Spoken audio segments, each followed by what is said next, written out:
Hello to all my story lovers. Welcome back in Storytime channel. Today's story name is A Handful of Grains, written by the great Sudha Murty. Now let's go to the story. Champa was a little girl who lived in a village with her parents. She would spend most of her time playing with a little mouse called Minnie. Her mother would often get upset at this. She would scold her. Why are you wasting your time with a little mouse? After all, it is a small animal that is of no use. Champa, however, would never listen. One day, while playing with Minnie, her mother called out to her and said, Champa, it is the most almost time for lunch. Bring me some dry wood from the backyard. I can only cook after you bring me the wood. Champa was hungry, so she immediately went to the backyard to fetch some wood. But alas, the wood there was half wet. There was no dry wood at all. Why is the wood wet even in this scorching summer? Champa wondered aloud. To her surprise, a log of wood spoke to her.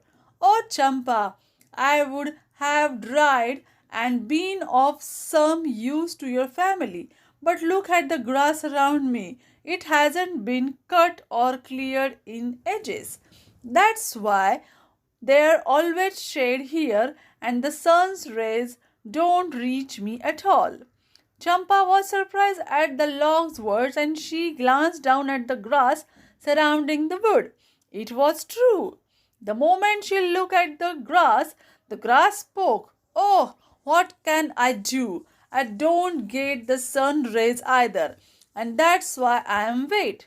Champa looked up the sky, and the sun was not shining brightly, and said, I wish I could send enough heat to reach the grass, but the clouds are blocking my rays. Champa now understood what was going on. She looked at the cloud. I wish I could move ahead and allow the sun rays through, said the clouds, but the wind blows me this way. She looked at the wind, who said, I am sorry, but I am helpless. Your king has built such a big palace that it has forced me to change my direction. Moreover, he has blocked the door right at the top of the palace. If he opens the door, I can pass. In the far distance, Champa saw the king standing at the balcony in the palace. She could see the shadow of the door at the top. She looked at the king, who said, I wish I could open that door, but the queen hasn't given me permission to do so. Champa looked at the queen. She was sitting near the door with a parrot nearby. The queen said, That is my special room and I don't have time to open the door because I am busy listening to the stories of this parrot who has come from distant land. Champa looked at the parrot. The bird was so different and beautiful. Usually, parrots are green with red beak. This parrot, however, was multicolored. For a few seconds, she forgot herself and stared at the parrot. The parrot said, I live in a far land, far away on a green tree that has a plenty of flowers and fruits through the year. One branch of the tree is bent very close to the water in a lake.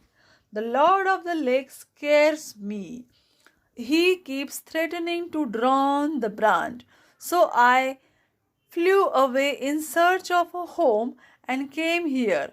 I know countless stories and I have seen beautiful things. So I tell stories and describe those things to the queen. Still, home is home. I miss it. Champa thought of the land far, far away and the lake that the parrot had mentioned. Suddenly the lake and the Lord appear in her region. The Lord said, I am always in danger from an elephant who threatens to drink all my water and turn me dry every time he is upset. So I get frustrated and I am mean to the little bird that sits near me on the branch of the tree. Champa's thought turned to the elephant. He appeared in her mind. Worried, he said, I am gentle vegetarian and I like to keep myself most of the time. I like to spend time with my family and I don't have any enemies. Though I have might, I don't use it unless it is required. Unfortunately, there is a serpent that wants to bite me. He sits on my tail sometimes and I can't get him off me no matter what I do. He says and intimidates me so much. I am not upset with the lake, but on some days I just want to go into the lake and drown myself in its waters. I want to drink all the water and spray it on my whole body in the hope that serpent will wash away. In my heart, I love the lake. It gives me cool water, especially during the summer. But I don't know how else to try and get rid of the serpent. Champa was surprised. Even the mighty elephant was scared of the serpent. The serpent then appeared in her thoughts and started to shed tears. He said, I don't want to harm anyone. I enjoy living far from the civilization, but people want to kill me the moment they see me. Besides, I am non-poisonous snake, but my size is huge. There is a mouse in a potter's shop nearby, and I would love to eat and satiate my hunger. But she disappears so quickly. She is only mouse I have seen in this area. I can eat other things, but eating a mouse is a feast. Every time I try to find her, the potter comes with a stick and tries to slaughter me. That's when I get scared and find refuge on elephant's tail. A potter is no match to an elephant's strength. Champa then thought of the potter. He was speaking to his wife. The serpent has ruined all the work that I did this month. Just the other day I found him hiding under the pots. I tried to shoo him away, but he upsets my pots and broke most of them. We cannot take the risk of letting the serpent roam around the house. We have a baby, after all, and I am worried that the wily snake will cause harm. I will continue searching for him under the heaps of pots where it is cooler. I am sure he finds it comfortable to stay there and hide. Suddenly, Champa noticed a mouse sitting in a corner of the house. The mouse whispered, these people don't know that the serpent comes to eat me, but I am smarter than the snake. So I go and hide under one of the pots in a tiny hole. The serpent looks for me everywhere and breaks many pots. Anyway, I come to this potter house only to find 4 grains of rice to eat. If I get that from elsewhere, I won't ever need to go to the potter's house again. Hearing that, Champa turned and ran inside her house. She bought a handful of rice and gave it to the Minnie. In her mind, she spoke to the mouse sitting in the potter house. I am giving some rice to Minnie. She will give this to you. Eat your grains a day, but don't trouble anyone anymore. When the rice is finished, tell Minnie I will send you more. The mouse was very happy, thanked Champa. Minnie ran off to give the rice to the mouse. The serpent never saw the mouse after that, and so he stopped going to the potter's house. He went to the another forest in search of another mouse. The potter was happy that his pots and his family were safe. The elephant too was happy to be left alone now that the serpent was gone. He thanked Lord of the lake and promised not to trouble him any more. The Lord was happy and sent a message to the parrot. Your family has been our companion for generations, so come back. Just don't make your home on the branch that nearly touches the water. Instead, do it a little higher so that we can all coexist and live together. The bird thanked the queen and decided to go back home to the tree. The queen wanted to give the parrot some jewelry, but he refused. No, I don't need jewels. You have taken care of me all these days, and I have enjoyed my stay.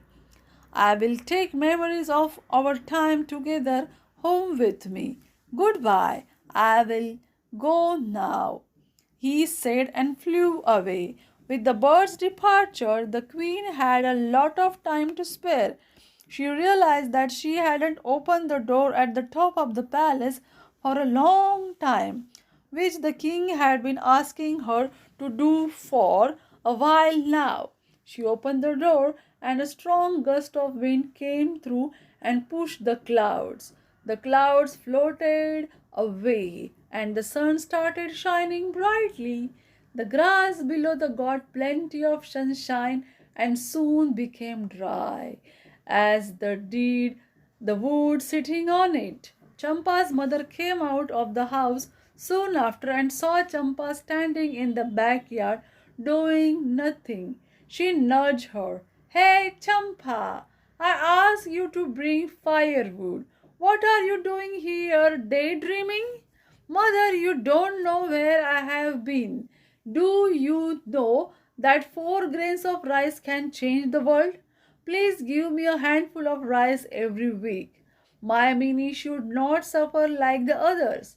Champa's mother had no idea what her daughter was talking about, but like a mother does, she smiled and gave her handful of rice. This is the end of the story. Do you like it? Then comment it and subscribe our channel. Bye bye.